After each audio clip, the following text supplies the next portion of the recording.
I really have gotten so goddamn good at that. I rifle through, throw those links all over the place. The only thing that I didn't do was do this. Anyway, hey, what's up? My name is James Cool. I'm the owner of Paydirt DFS.com. I am joined by Pablo for our Slate Talk. This Let's is go. a really big leverage slash decision making oriented show that we do, stream, whatever this you want to call this.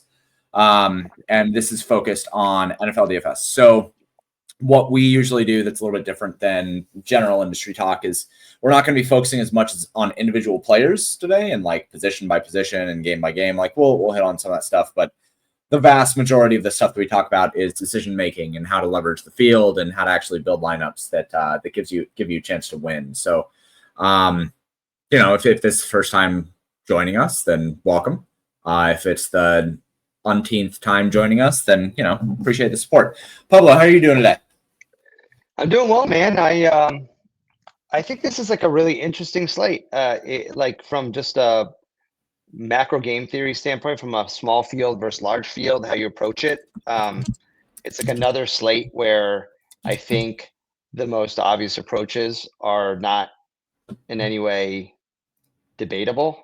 And so it kind of forces you to think through where you want to take stands and what you're going to be convicted around. And so I don't know. I kind of like that about football. Football is so game theory driven, and when you have a slate like this where it feels like almost almost one way or the other, it forces you to make decisions in a way that I feel like is good when you do them consciously and with conviction.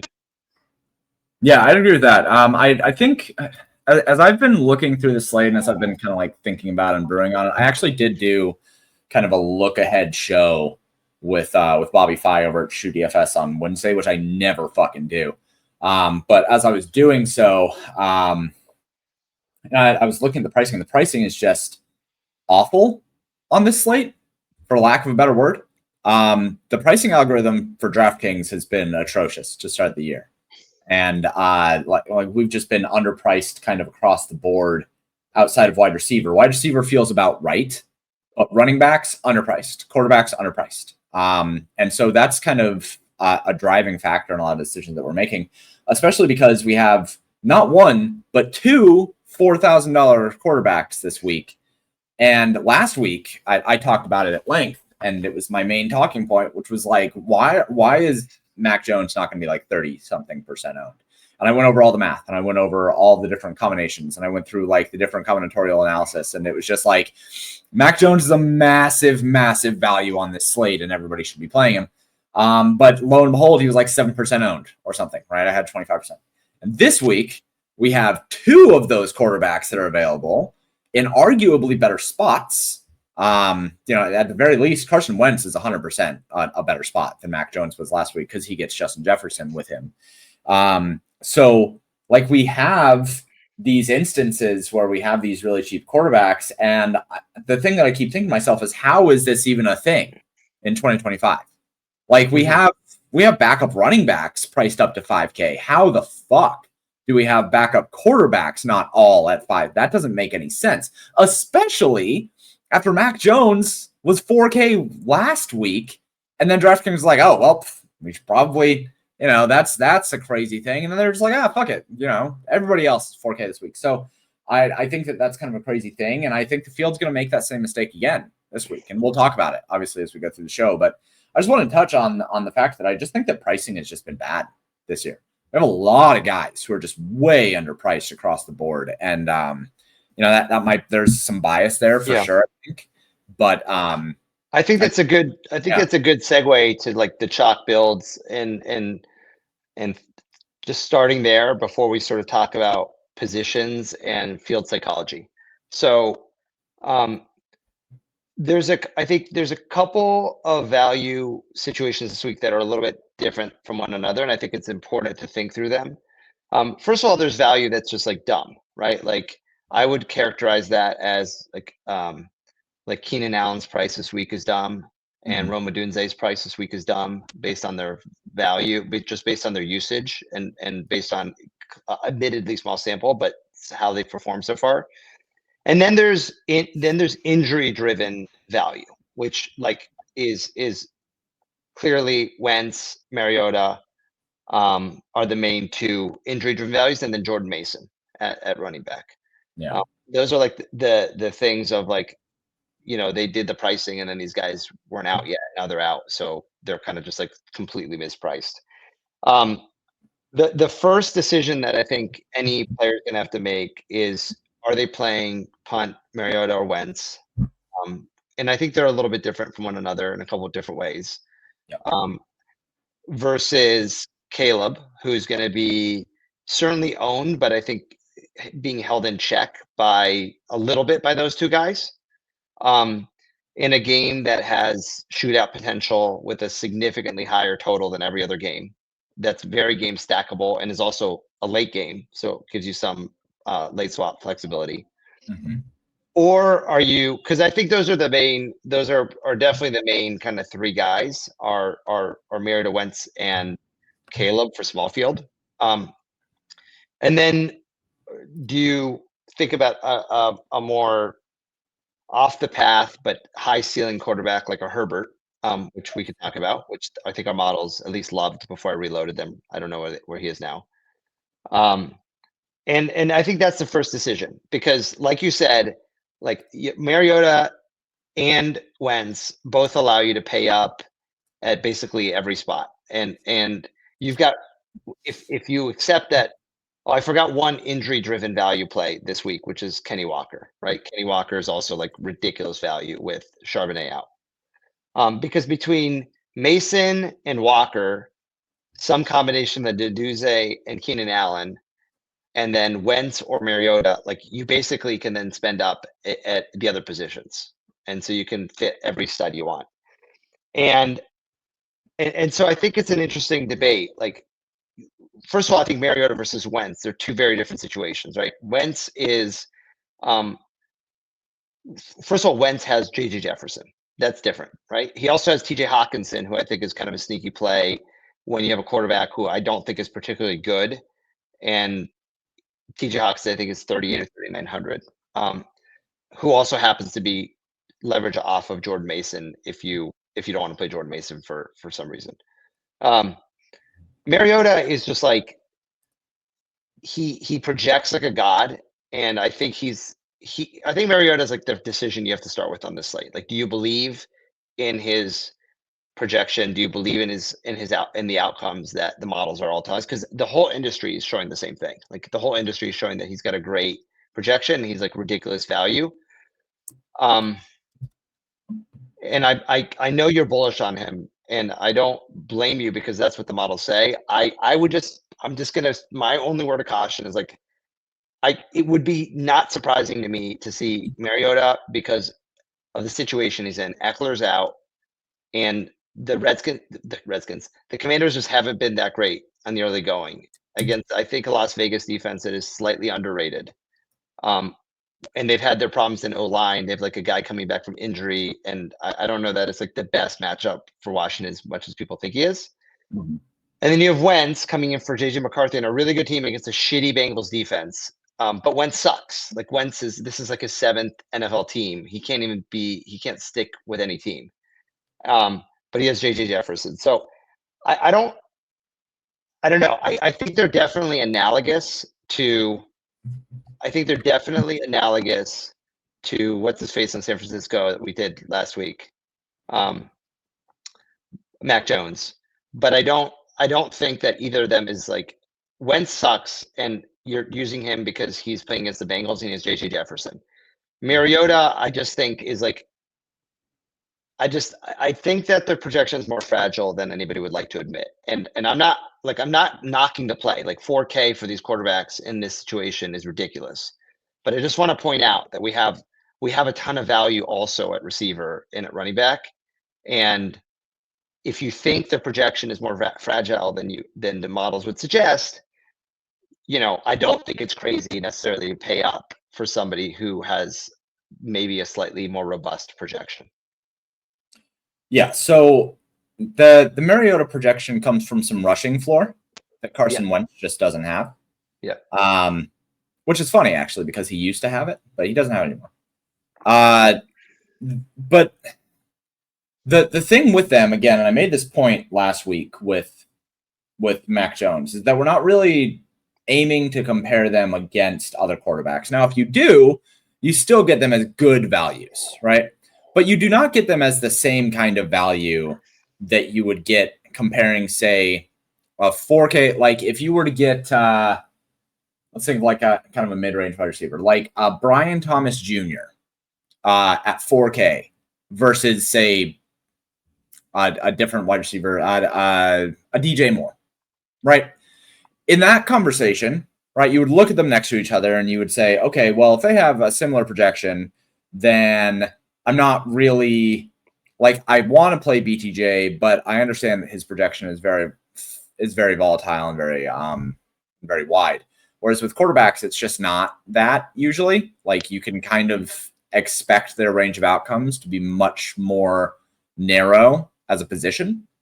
So even though, yes, I think that Marcus Mariota and Carson Wentz both have less upside than other quarterbacks, I still think that when you compare them against other positions, you end up seeing them as just almost like nuclear value. I mean, let's do that, the same exercise that I did last week.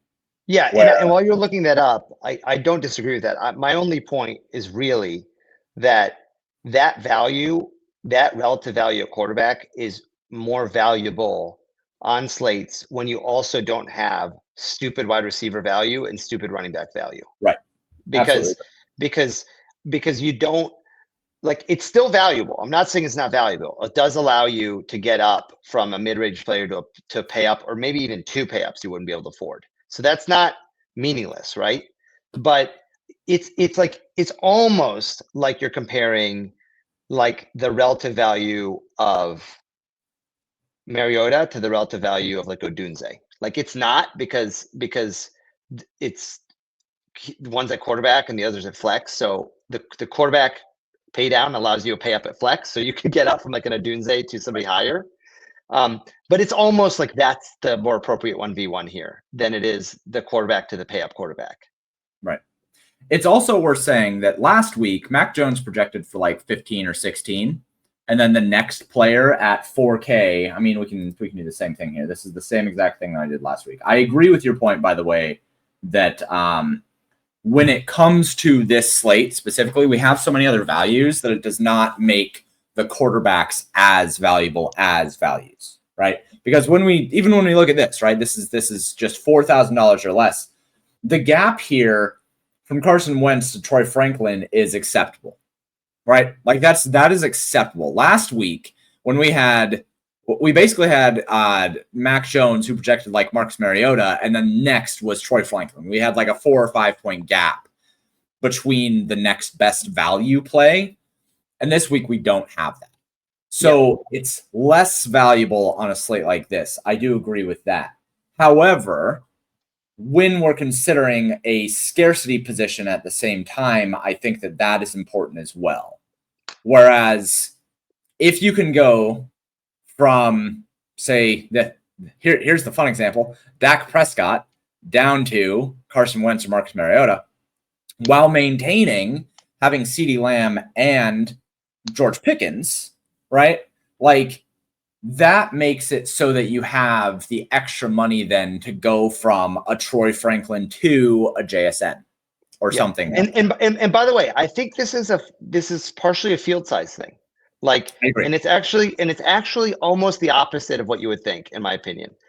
I think that in a slightly larger field or even mid-sized field, playing that unpaired quarterback, if you have to make a sacrifice by pairing the quarterback with, like, if you're making the decision between Caleb Williams with Odunze and Moore, right, versus going down to Mariota, and I think in terms of ceiling, what you would probably find if you simmed those two options like 1,000 times or whatever, is that probably the ceiling on the Mariota lineups is better.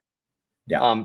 But I'm not sure that the median would be that different, and I'm not sure that the robustness or the lack of fragility in the median, because of the correlation you get with Caleb for smaller field is as much as a no-brainer as you would think. That's my biggest point here. Yeah, and I would agree with that. On this specific slate, I would agree with Yes. that.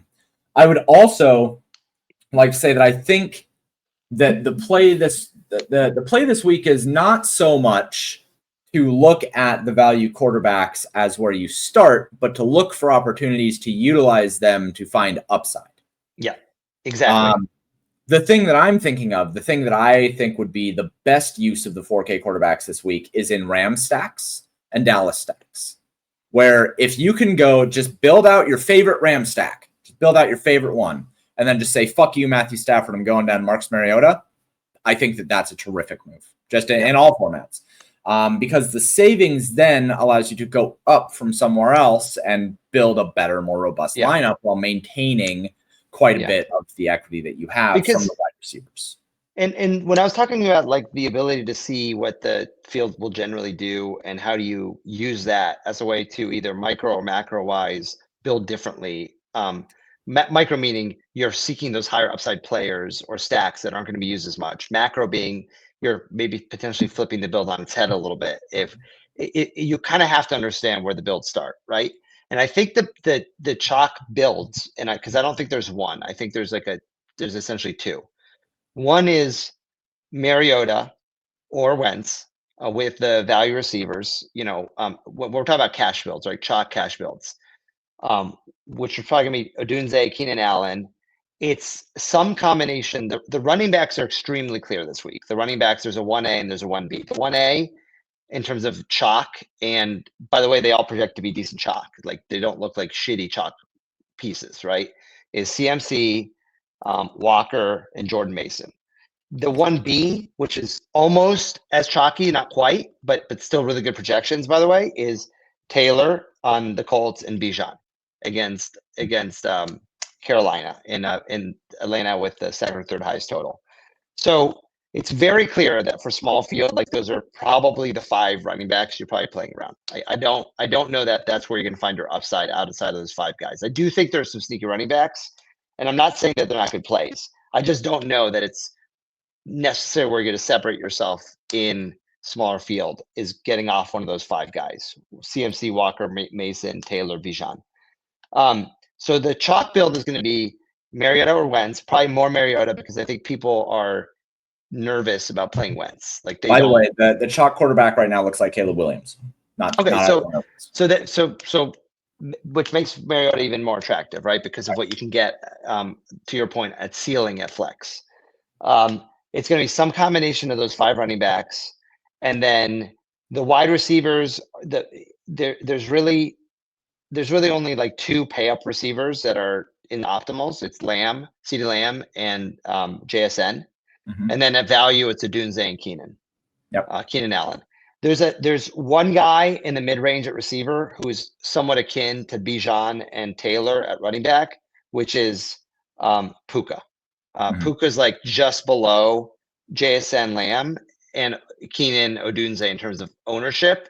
And he's sort of similar to Bijan in a way that like Bijan has the ceiling that CMC has, but will be like significantly less on than CMC is my prediction, at least in cash. And then but the thing at receiver is that you and I'm sure this is part of what's making you excited about the pay down, is that you have Jamar Chase, who's like a fucking could easily go nuke, right? With Browning, who's not terrible. You have Jefferson, who, if you're playing Wentz, is like, well, that's kind of like a little bonus you have over Mariota, where you don't really have like a clear stacking part with Mariota, but I don't know that you care because of your point around Mariota's rushing potential. You can kind of play him naked. And then there's like some sneaky plays at receiver, like Lad McConkey is sneaky. Like he's really fucking sneaky. Like he is not going to be owned anywhere near those running backs, right? So that's what going down to like a Mariota will do, or Wentz, is that you can get up to Lad McConkey, who's got like a fucking amazing role, and the Chargers, shocking at all the best ball bros and everybody else, are throwing at the league high pass rate. They have the highest pass rate in the league so far. So anyway, I think that the chalk will be Mariota / Caleb. Maybe I don't know. I think it's going to be I think they're both going to be pretty owned. I think Caleb will be significantly more on the Mariota, but I don't think Mariota is going to be unowned, at least in sharper fields. With those 5 main running backs with Lamb, JSN, Odunze, Allen as value, and then fill in the rest, right? So the question becomes like, how do you start getting off of that in a way that gives you more upside, right? How do you? Got a visitor. Yeah, James is flying solo this weekend, so Come on. we got a special guest. Need help with, baby. Elphalus. Elphalus? Yeah. You're trying to beat Elphalus. But she's too hard. Yeah, she's like a FromSoft boss. For those of you who have not played Kirby and the Forgotten Lands, the final boss in that game is ridiculous. Like, just like I don't beat her every time. She's insane. She's not insane. She is insane. Hey, don't attack the cats. What are you doing? Anyway, so hey, baby, I will help you with that after I'm done with the show. Okay? Can you wait a little while?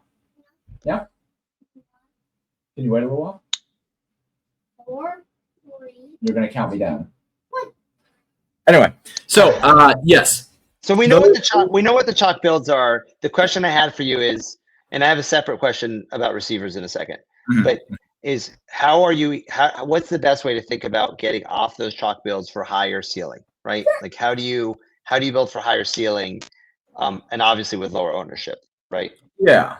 So when I'm looking at things this week, you did you kind of glanced over Jordan Mason a little bit. I think Jordan Mason will probably be, him and Kenneth Walker are going to be like the chalk running back combos. And you hit on Odunze, you hit on JSN. Juwan Jennings is also projecting for some ownership as well as one of the cheaper guys that we should expect to get some ownership. But the way that I look at it, or the way that I see it across the industry, is the builds are going to be this: cheap quarterback, cheap running backs, expensive wide receivers, and then an expensive tight end, because people have the money for it, right? So I think that you can mostly still follow that while being just a little bit different with your wide receivers. I think that there's probably a way to be more mid-range this week than there is to go with like the very typical way of building things out. And also, I think that there are ways to not necessarily play Jordan Mason, right? And I think that he will likely be the second highest owned running back on the slate, if not the top overall, because of 5,400 versus 5,800 for Kenneth Walker. We do really like Kenneth Walker. He projects well. He's going to have high ownership, but him and Jordan Mason are going to be 1A, 1B, I think, in ownership. So how can we kind of pass on that and find upside on that? So one of the main things is, if Jordan Mason is going to be 30% owned, it makes Carson Wentz that much more attractive as an option, because going with Carson Wentz plus Justin Jefferson plus DJ Hawkinson and fading Jordan Mason makes it so that you have direct leverage on 30% of the field while also maintaining the same kind of value proposition that you get with a 4K quarterback. It just makes him that much better of a play. Whereas we can also say, okay, if I'm going to play Jordan Mason, you can play Jordan Mason, say, with Carson Wentz and Justin Jefferson. And that's a unique way that people do not like to build, is with a running back in their stacks, right? So I think that both of those are ways to kind of get over the field when it comes to Jordan Mason. Kenneth Walker, there's nothing you can do, man. You should just play him. I mean, that's So one thing that you should be aware of is just one correction, and also something that I think is going to make CMC a little more owned, is Juwan Jennings is questionable, and a lot of people think more trending to out. That will make CMC a bit more popular. It'll also make Ricky Pearsall more popular as well. Yep. So he's questionable, to be clear. So I don't want to get we also just got news that JSN is questionable with an illness, and that came in about 12 minutes ago. So okay, that would end up making it. Yeah, Walker would be like almost unavoidable at that point. Well, one, Walker would be unavoidable, and two, Cooper Kupp would be like mega chalk, I imagine. Yeah. Which would be funny that Puka and Kupp could be chalk and on different teams. Let me ask you, because this is a good segue. What you just talked about in terms of the quarterback pricing and the receiver pricing is a good segue to a question I have for you, because I think it does affect your builds a little bit. I think it'll be pretty common. I think it'll be pretty common for people who aren't using Caleb to still use some combination of Lamb Odunze, just because of that. They're going to want a little piece of that game with that total and that, predicted kind of track meet. So this is more, I want to get your thoughts on what are the situations where you feel better about playing a chalky wide receiver with or without his quarterback? Like, because it's going to be the same thing with Keenan Allen. Like a ton of people, even more than Odunze or Lamb, it'll be because Herbert's a little pricier and doesn't fit the more common chalk build here. It'll be way more common. It'll be very common to have Keenan Allen just solo without Herbert. So what are your thoughts on like what you get? This was the same situation we saw with Hollywood Brown last week, right? Like nobody was playing Mahomes, but everyone played Hollywood Brown, and he, by the way, didn't hit. And he was like, people were talking about him like he was extremely steady, good, reliable chalk last week. I'm not saying like it was a bad play. I'm just pointing out it didn't hit.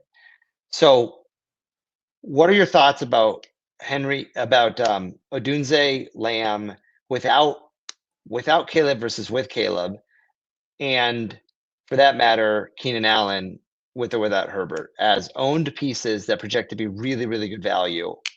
What are your thoughts? I think it mostly comes down to it comes down to what kind of a roster you already have, right? Like how are you inserting them? Are you playing them with a whole bunch of other chalky pieces? In that case, you probably don't want to play them. But if you can eat the ownership, then fuck it. I don't care. You just play, you play whatever chalk you want when you can eat more ownership. Say that Do you care about the correlation part? Do you care about if you had two teams, one that was a Caleb team, okay, with Odunze plus or minus more, because I don't know that you really want to single stack Caleb, right? Versus Mariota or Wentz with Odunze and Lamb as a mini, but without Caleb, with almost the same median. Does the correlation matter to you in that situation? Is it a cherry on top, or does it not matter to you? Think about what you just said for a second for me. Because you're asking, I think that what you're asking, what most people think to themselves is, should I play the quarterback with this wide receiver? But the wide receiver, that correlation towards the quarterback is not as strong as the quarterback towards the wide receiver, if that makes sense. No, that makes sense. So the wide receiver can do fine and even pay off while the quarterback doesn't, right? We see this in Showdown all the time. Like this is a super common thing in Showdown is people feel like they have to play the quarterback. And it's like, no. Like it's relative to what the other players are doing. And the quarterback can easily not get there. Right. But while the wide receiver does, but the vice versa is not true. That's your point. Right. Yeah. So the thing that you really ask yourself is not, should I play, Justin Herbert with Keenan Allen? Is it okay to play Keenan Allen as a one-off? Absolutely. Is it okay to play Keenan Allen plus Ladd McConkey without Justin Herbert? That's a question. Now, my stance on that is that I'm fine with not playing the quarterback there, assuming I have other quarterbacks that I think make better plays. Especially on a week like this, I'm fine with playing Ladd McConkey and Keenan Allen by them, without Justin Herbert, and going down to Marcus Mariota, because I just have the extra money going down that way. Yes, Ladd McConkey and Keenan Allen, if they both go 105 with 2 touchdowns, then Justin Herbert nuked. But if they both go 130 with 1 touchdown and 6-7 receptions each, they both probably still nuke the slate. But Justin Herbert only threw 2 touchdowns and got outscored by 80% of the quarterbacks in the slate. So it's not necessarily so much of a question for me in regards to the correlation as to whether I should play a one-off with their quarterback or not. It is a question of whether I should play multiple receivers from a team with their quarterback or not. And my stance is no, I don't really prioritize that all that much this year. Now, the last part of that is that when I am considering quarterbacks in the way that I'm building, that is where I consider whether the correlation has to matter or not. So for somebody like Justin Herbert, or, Jared Goff is the perfect example. I will never play Jared Goff without 2 wide receivers. Yeah. The dude's rushing prop is literally 3.5 yards. right? Yeah. Matthew Stafford. There's zero chance I'm playing Matthew Stafford without two of his wide receivers, just because he literally cannot get there without like nuking with his wide receivers, right? Like most likely two of his wide receivers are really going to get there. Let me add one more variable here and see if it affects your answer. And I don't disagree with anything you've said. It's more just, I think it's an interesting thing to think about, right? And because it affects how you build. How does game environment play into that, as well as field size? Because let's say there's, I don't want to overweight the Bears Cowboys environment, because I'm not even convinced it's as good as an environment as everybody thinks it is. Like, this isn't indoor at New Orleans or indoor at Detroit last year, right? Yeah. And the total is like higher, but it's not like they're at like they don't have like a 56 point total and everything else is at 43, right? So let's not overweight it, but let's just pretend that you felt really, really good about that game environment, right? And let's say you said, fuck it, like I want one of my lineups to be like a legitimate game stack at that game, which in my head, people define game stacks differently, but in my head, that's at least two players on both teams, in addition usually to the quarterback, right? Does betting on a game environment just outpacing enough of the other games where you kind of get this frenzy of scoring and it's like a feeding frenzy? Does that affect your desire or sort of inclination to try to overstack or not? Like, do you, is that a variable you care a lot about, or do you think that or is it just something that we tend to overweight? I think people I want to say that people overweight it. I'm sure it depends. I'm sure it depends, right? So it might be more useful to talk about it in this week's context, but I'm also curious about it in general. Yeah. So first off, I think the people that weight it overweight it, but there's people who don't weight it who are obviously underweighting, right? Like, it matters, but from a perspective for me, that's already baked into the projection, right? So like Dallas and Chicago already project pretty well because it has a really high team total. Yeah. So like I'm gonna land on a lot of those guys regardless. It's less so that I'm going to aim to have a whole bunch of those guys in any given lineup, and more just say, okay, well, if it naturally happens, then it happens. Now, what I will say is if I am making a coin flip decision, I want to weight that kind of thing. If it's a coin flip between two players, so there's two $5,500 wide receivers, and one of them is Rome Odunze, and one of them is, I don't know, Brian Thomas Jr. or whoever the fuck. I don't know what his price is this week, but say that it's that. And one of them is involved in the game stack. Like, I already have the Dallas stack, and then the other side, you know, I'm making the choice between Rome Odunze and Brian Thomas Jr. I'm probably just going to go Rome Odunze, right? Yeah. Because I get that. I get the extra little added correlative piece. But that being said, the correlation between a wide receiver one and an opposing wide receiver one is very small. The correlation between a quarterback and an opposing wide receiver one or wide receiver two is very small. So while it is there, it should not overstate the projection of the player. So in that same example, Rome Odunze and Brian Thomas Jr., if Rome Odunze and Brian Thomas Jr. both project the same for 14 fantasy points or something like that, then use the correlation. If Brian Thomas Jr. projects for 16 and Rome Odunze projects for 13.5, I'm playing Brian Thomas Jr. You know? I'm not playing Rome Odunze just because he's in the same game as the other part of my stack. I think that whereas a couple of years ago, you weren't able to as easily, or most people were not able to as easily kind of quantify what the correlation meant and how much we should weight it, we can mathematically do so, right?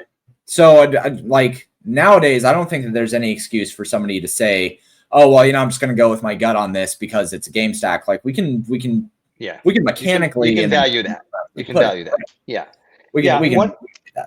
One of the things that you're talking about a little bit is sort of, it's one aspect that you touched on is double counting, right? And sort of double counting ownership and projection and what it buys you, one versus the other.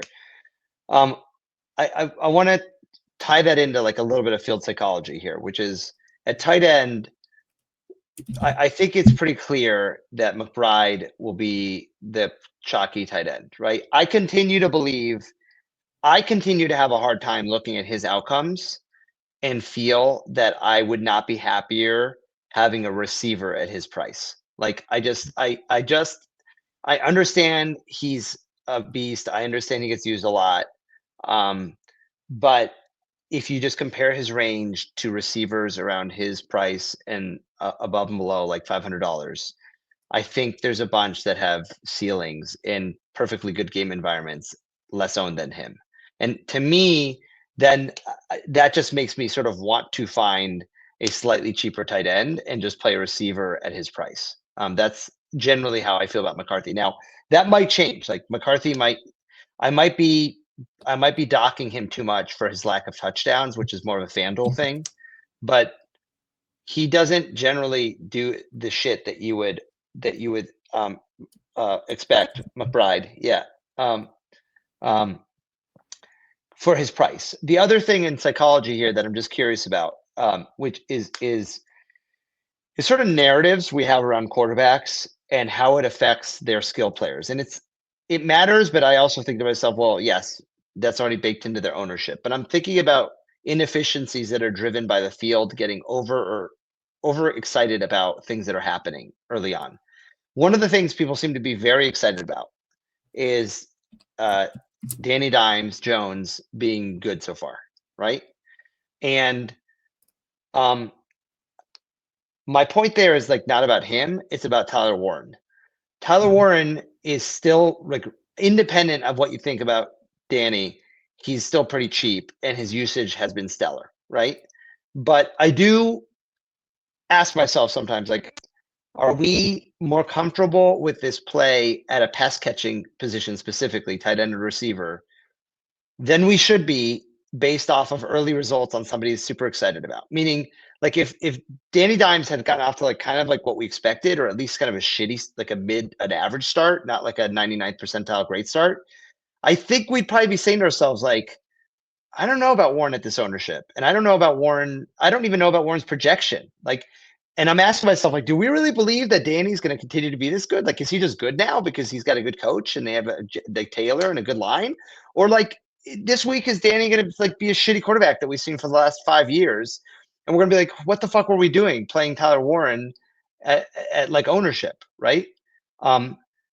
So it's kind of like, how do we justify or poke holes in players that are going to be owned because of early narratives, right? And I think it's worth questioning some of the things that we feel really certain about in the early going when we don't really know that much still. Yeah, it's hard with quarterback changes. It's hard to justify something, it's hard to quantify something like Danny Dimes, right? Really quick before I answer that, though, I do want to answer some questions really quick from the chat because we haven't gotten to those. Are we supposed to just jam Wentz double stacks to the third of the field playing Mason at 5.4K? So I hit on that earlier. That was a question from earlier, and I should have answered it earlier. But yeah, I think that Wentz stacks make a lot of sense. With Jordan Mason being probably 30% owned tomorrow, I think Wentz stacks just make a lot of sense. Let's get that bread damn straight. Let's bake that bread damn straight. Let's see. Start one, Kyron, Jordan Mason, or ETN non-PPR. Ooh, Jordan Mason. Jordan Mason he's like a ridiculous play tomorrow. I do really like Kyron's workload. And actually, we can go to running backs here. I know that this is non-PPR, but if we look at expected fantasy points, which, by the way, expected fantasy points is now in the models. We should go look at those. Kyron's actually kind of a nice segue, James, to something that's worth pointing out, which is that there's so much like obvious, really good chalk this week that it leads to like 30 like shouldn't be sneaky, but really sneaky plays. Like there's like a ton of them. Kyron's one of them. Kyron's a really like he's completely unknown compared to the chalky running backs, right? Yeah. I mean, look, like 1% owned or something. He's not going to be owned at all. And to that point, his expected fantasy points in terms of running backs on this slate, it's top 10. It's really good, right? Like it's above Christian McCaffrey, it's above Chase Brown, it's above Bucky Irving, right? Like his usage has actually been really good. So I do really like Kyron Williams. The reason why you go with Jordan Mason here just specifically to that question is just because his workload, like, yeah, his expected fantasy points are low, but he's stepping into a position where he should just get the vast majority of the workload. And Cincinnati's defense sucks. So, but if you want a coin flip, it's either him or Kyron Williams. They both project very well. Kyron Williams has gotten unlucky. Let's see. What's FanDuel? A shitty site ran by hamsters. Geno Bowers about to nuke tomorrow. I do really like Bowers, but I have not liked Geno so far. Yeah. Bowers, this is probably a little too ball watchy on my part, and I should try to discount it, but the range of outcomes reflects it for what it's worth. He has not got off to a good start, and he looked really gimpy last game. Like he almost didn't play. Yeah, the injury. Yeah. He almost didn't play, and he looks like the type of player where that actually affects him more than you would think. Like he clearly couldn't get the separation last game that you see from him. So I don't think it's crazy. He'll be like way less owned than McBride or Warren. But I think I don't know. I'm a little nervous about his injury. Going back to what you had said though, with the Danny Dimes thing, it's hard to quantify the leap that a quarterback can make going from one organization to another. We have seen players get away from the Giants and just go fucking ape shit because the Giants organization is just such a black hole. So I think that it's probably fine to continue to trust that he will be at the very least a serviceable quarterback. Not what he has been. I don't think he's going to continue to just be insane. But when you look at, again, now that we can look at expected fantasy points in the models, like Tyler Warren's expected fantasy points is right in line with his projection, right? Like that's something that we mostly should just be like, yeah, okay, this has been real. His role has been terrific.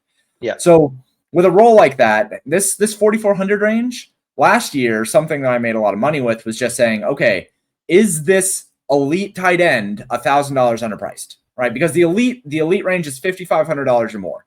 So is this elite tight end not the elite price yet? Just play him. Yeah. You get $1,000 in savings, and Tyler Warren is right there. The other guy, which by the way is we're looking at expected fantasy points, is Johnny Smith, 3,600, who's too cheap.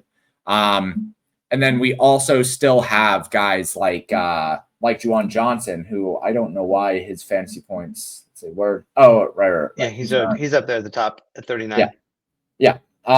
So like these guys who have good expected fantasy points outcomes and like have had really, really good roles, like I think it's fine. It's actually interesting. Tight end this year, we have a dearth of options to where I don't see a need to play a Tyler Warren or a Trey McBride or a Jake Ferguson. Like I have no need to eat ownership on these guys. Now I'm fine with it. Again, going back to the Roma Dunze or the Keenan Allen thing with ownership in a lineup that can eat the ownership. But like if I'm eating a whole bunch of chalk, it's like, all right, I'm just going to get off Tyler Warren for Juwan Johnson, who's going to be 2% owned, or for David Njoku, who's going to be nothing owned, right? Mm-hmm. It's fine for me to do that, but trying to think through, getting back to the original question again, the Danny Dimes stuff, anytime that we're still this early in the season, I think that you can poke holes in most guys. We try to use things like expected fantasy points and utilization and the roles that these guys play to mitigate the variance, but there's always going to be massive variance on this stuff over small samples. So I think, especially with a position like tight end that is very touchdown dependent, you can always find ways to say, I don't trust that this is going to happen again, and find a different route. Yeah. And that's kind of like the second part to why I don't seek myself finding a desire to play McBride. Like if I can get down to even like a Tyler Warren who's owned, but gives me the savings, and I can then get a receiver for McBride's price, it's like a double whammy. Or again, to your point, just get off ownership altogether and play like Juwan Johnson. Or if you really love the game script environment and Dallas, Chicago, consider Ferguson or someone like that, right? Just for that environment. So I don't know. I feel like it's easier for me to go down off of McBride than for similarly priced receivers or running backs, it would be. And I think that's specific to him. But I also just think of tight ends as receivers at this point. Like I don't look at them as any different. Like you just have to play one. But essentially, that's kind of like the debate you're always having: is receiver at this price or tight end at this price? Yeah.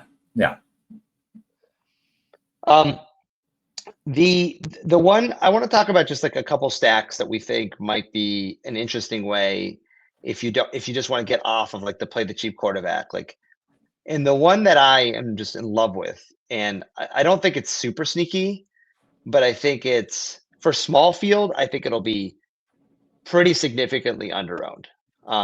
For large field, I don't know if it has as much of an edge because of the pricing. I think Herbert double stacks are fucking bananas this week. Like he's not going to be. He's the guy. First of all, he's just looked phenomenal this year, right? You can play him with Ladd and Keenan. Keenan's stupidly priced, and I totally get your point about Keenan can get there while Justin doesn't. But if you pair him also with Ladd and you double him, and then there's also like an awesome across the aisle bring back with Franklin, who's nobody's playing as a value piece. Troy Franklin on Denver.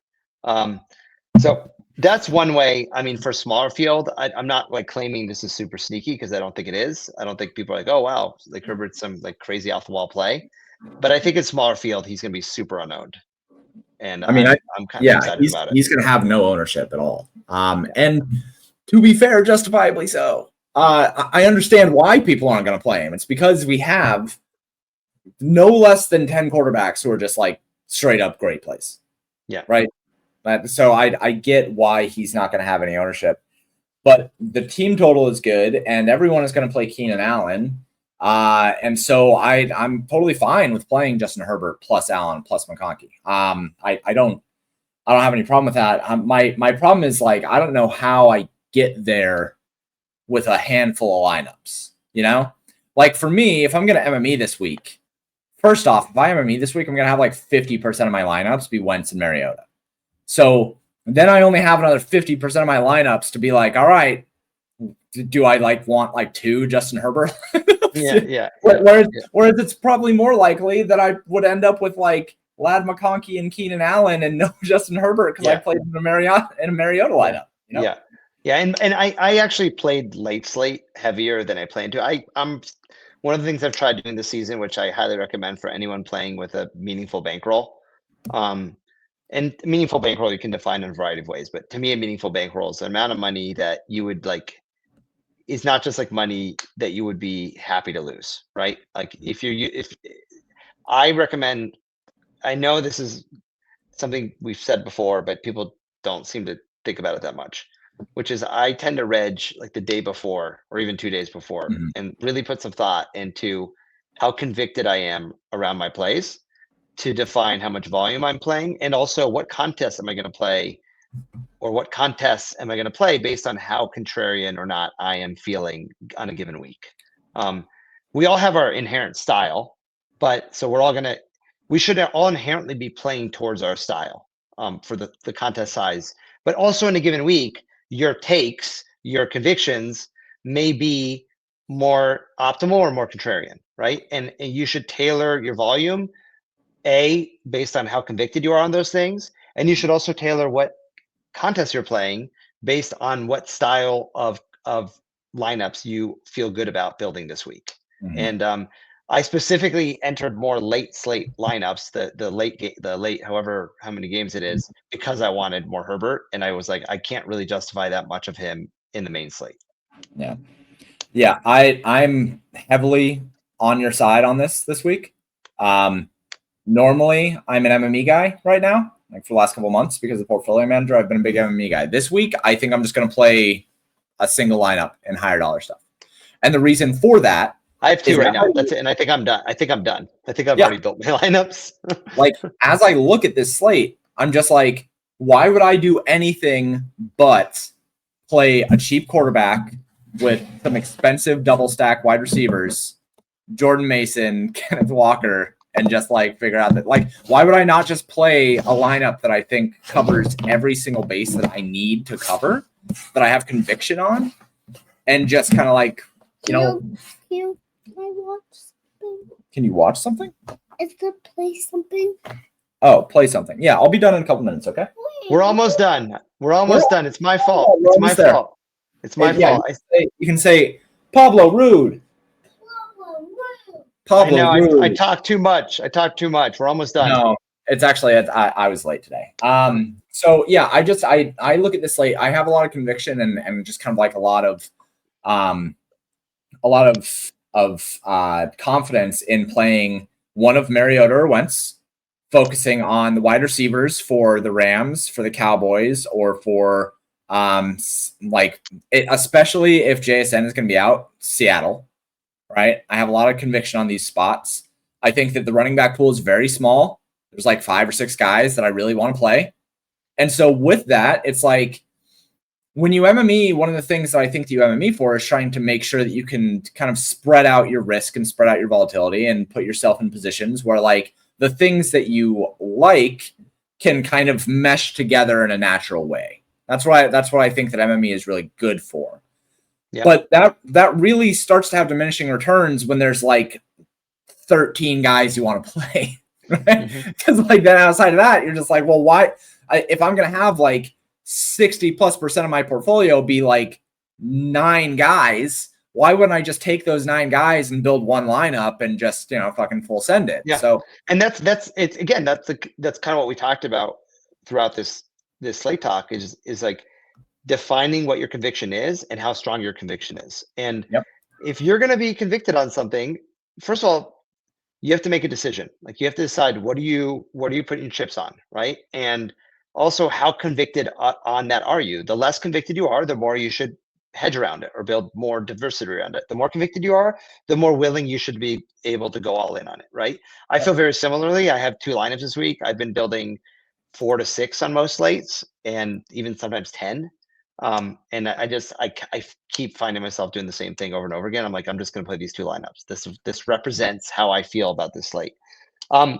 Before we answer any final questions, and there's one also in Discord that I think Kiki asked. Let's just talk about any low-ish. It doesn't have to be completely off the radar plays that we just one each that you think is a cool play this week. And I would prefer to pick at receiver, running back, because we talked a lot about quarterback. I'll do mine first because I may be blindsiding you with this question. But I'm not going to say Ladd McConkey because I've already talked about him a lot, and I'm definitely playing Herbert late stacks just to get some of him. Yeah. The one guy that I think is really interesting at receiver, who projects decently but not like a god. I just think he's going to be underowned, and his usage so far looks terrific this year. Is Mike Evans. I think Mike Evans is like a really nice play. He's probably too off the radar for the shit I play, so I don't know that I'll have him. He's at the bottom there. But I think he's just a sneaky play for his price range for that game itself. And he's a larger field play, but I would not be surprised if people are like, oh, fuck, I could have gotten Mike Evans at 2%, and he went crazy. Yeah, I think mine's probably going to be Devontae Adams. He's really underpriced. He's really underpriced. He's way underpriced. He's going to be low owned.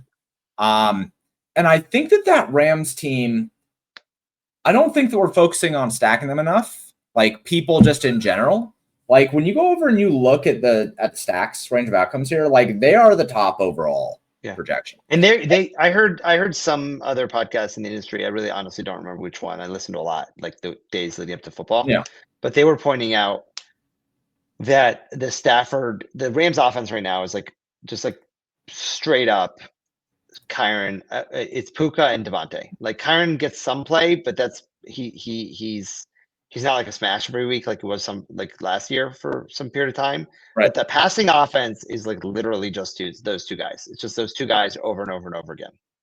Yeah. So it's just like they both have a 30+% target share right now, and that's crazy. To have a team total of just 19 and have the top overall projection in the stacks range of outcomes is nuts.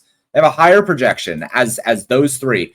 And to be clear, like there's a good amount of that coming from Matthew Stafford, like a good amount, but it's not that much. It's mostly just Puka and Devontae Adams. Yeah. So Devontae Adams is 6,200. He's probably $1,000 underpriced, and it's mostly just because he's the wide receiver 2 on his team.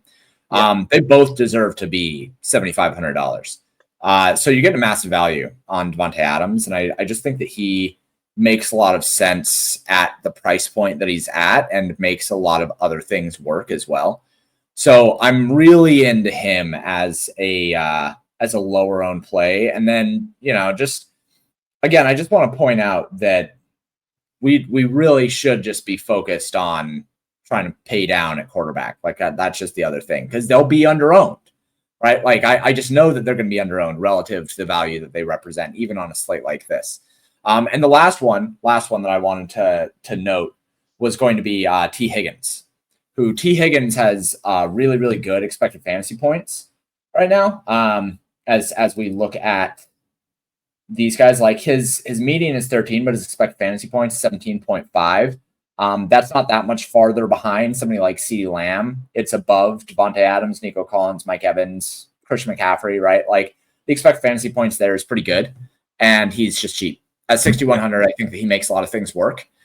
And especially in that game with Minnesota and Cincinnati, I think that Jamar Chase is obviously his expected fantasy points fucking sick. He's got the highest expected fantasy points in the league right now, but you're paying a price for it. Whereas for 6,100, I think that you get a pretty nice spot there. So T. Higgins and Devontae Adams, I think, are the guys that I think to your point on Chase real quick, and then we'll I think answer some questions before we call it, is what's really interesting about this slate is that even though you have Mariota and Wentz, the way that the constructions are playing out is that like Jamar Chase and is still not very owned. And so what's interesting about it is that I think one of my takes is like, especially if you're playing Mariota or Wentz, like you should use it as an excuse to get one of the guys who has a fucking crazy ceiling at low ownership. Like don't use it just to like get a bunch of mid-range players who project well, right? Like use it to get guys who are going to have crazy ceiling like Jamar Chase who aren't that owned. Right. Like that's like what you should be spending, you know, what you just saved at the quarterback on, in my opinion, to get higher ceiling.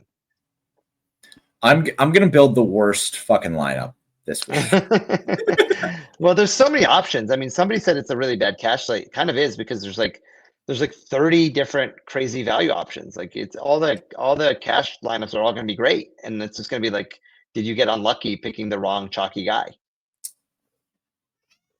What? Kiki asked in the Discord, James, he said, is playing Jefferson without Wentz in large field GPP silly or leveraged? Seems extremely unlikely unless Mariota just outscores Wentz. Yeah, I think that combo, like for 11.5K, you're getting a wide receiver 1 plus his quarterback. That's really hard to match basically anywhere else. For instance, if you try to do that with like Dak and CeeDee Lamb, you're paying 13.9, right? So you do get a lot of savings, a lot of value there. But I think that it has to be phrased differently. I'm not comparing these 4K quarterbacks to other quarterbacks. I'm comparing them to other players that we can play, like in the flex, right? And I think that there are enough values on this slate to where I don't think that it's crazy to play like Justin Jefferson plus Troy Franklin or something like that, rather than say that you need to have him with Carson Wentz, because there's plenty of reason to think that if you're playing Justin Jefferson by himself, like you can do that because you still have so much savings from Jordan Mason and Keenan Allen and Rome Odunze and all these other guys. And it's not necessarily that you have the savings to do it because you have Carson Wentz. So I think it's fine to play him by yourself. I will probably play him by himself. It really depends on if I play him with Jordan Mason. So if I play Jordan Mason plus Justin Jefferson, I likely will not be playing them with Carson Wentz because I don't think I need to. But if I play Justin Jefferson by himself, it's very likely that I will also play him with Carson Wentz, because why the fuck not? It would be really funny if like everyone's game stacking Chicago, Dallas, and then Cincinnati, Minnesota turns into like the trash can game, like crazy game, like I don't. You know, it's like Wentz, JJ, Jamar Chase, T. Higgins, Jordan, like everybody goes crazy because they're all like super cheap, and but people are only using like 1 or 2 pieces from that game. Well, they're also fucking massive star power. Like you got Justin Jefferson versus Jamar Chase, the wide receiver 2 of T. Higgins or TJ Higgins, right? Yeah. Or T. Higgins. Why the fuck can't I say anything? T. Higgins. They both have like running backs that are good, right? Jordan Mason is good, and Chase Brown is good. They have good tight ends. Like there's There's a lot of fucking good players in that game. It's just Yeah. Jake Browning and Carson It's just Wentz. like, yeah, and that's it. That's it. It's like, it's the question is like, can you, I think to close before we answer any final questions, I do think it's interesting to think about the way the field is viewing, hold on one second, James. I already fed him. Is the way the field is viewing the quarterbacks, like the narratives around them. Like people are generally like, Browning doesn't suck, but do I trust him enough to play Jamar Chase? People are like, Carson Wentz sucks, but I can afford JJ Jefferson, but do I trust JJ Jefferson to get there because Wentz sucks? Mariota isn't great and he's old, but he's got enough rushing upside and he's 4K and he allows you all these other things and you can play him naked. Caleb Williams is an interesting one. I'll just point that one out because like people fucking seem to be like irrationally against the guy, like more than what's normal. Like sucked last year. Some people think he sucked. I think there's 3 camps. There's like one camp that's like Mulligan. It doesn't matter because the team was so bad and the coaches sucked. And yes, maybe he's scarred, but it was only like one horrible year, so did it really scar him that bad? Right? There's camp 2, which is like, no, he sucks. Like, it doesn't matter that the situation last year was bad. Like, he sucks. He's always going to suck. He's looked like shit this year so far. I'll talk about the merits of that in a second. And then there's a third group, which is like, I'm not sure. Like, last year sucked. Like, I'm not sure about him. I am more like in the Mulligan / I'm not sure camp. Like, I actually think he's looked like week 1. I thought he looked pretty serviceable. And week 2, like Detroit is just really fucking good. Like I think people thought Detroit sucks this year because of their coaching all going away and because they got beat by the Packers, who might be the best team in the league right now. And I'm not, look, Caleb is owned. It's baked into his ownership. So let's not pretend he's not owned, right? He might be the most owned guy in small field. But I still do think that there's more of the field that he would be more owned if people don't think he sucks. And I think in general, the field thinks he sucks more than what is fair. I think it's an inefficiency in field psychology. That's my point. Yeah, you and I have been talking about how we think that Caleb Williams has looked fine. So fine, right? I mean, he's fine. Fine. I think that you can apply all that same shit to Carson Wentz, though. and Carson Wentz is cheaper. So Yeah, I think that Carson Wentz is actually like at least as good as JJ McCarthy, who I thought that he played fine, but are we really saying that it's a huge downgrade from? Yeah, Evan Silva made that specific point. He said there were lots of rumors, like outside that one quarter where JJ McCarthy went crazy, right? Like, is it that crazy to believe that like Carson Wentz might be better at getting the ball to Jefferson than McCarthy was? Like Carson Wentz was a good quarterback for portions of his career. The reason why people think that he sucks is because he had like one bad play for Indianapolis where he threw an interception to get them out of the playoffs. Like people will have a much easier time. Like it'll be some combination of Caleb Mariota, like depending what field you're in. And I think Caleb will still be more, but I still think Mariota will come in a little higher than people expect because he's getting pumped. And then it'll be significantly lower than that for Wentz. Like he will be significantly less than Mariota. And I think that's worth noting. Like that might be, to your point, the field psychology there may be more inefficient by a good margin on Wentz than anybody else on this slate. Yeah, people just are gonna fucking hate on that guy. And I don't know. I mean, 4K, like we just saw Sam Darnold have like a fucking career year that got him a contract. And you're telling me Carson Wentz can't do the same thing? Yeah. And by the way, he's got like a great coach. Like everybody knows that his coach is like a QB guy. Kevin O'Connell's terrific. Look, like there's no reason why Carson Wentz cannot go out there, throw 303, 2 to Justin Jefferson for 180 yards, 1 to TJ Hawkinson, and put up 28 fantasy points. Yeah. And it gives you a reason to fade Jordan Mason if you really want to. It does give you that is bonus there. I did make that note when I was going through the slate. Like, if you do this, you can also fade. So I think Wentz doubles with Jay Jefferson and Hawkinson without Mason. Like that's kind of a sick leverage build.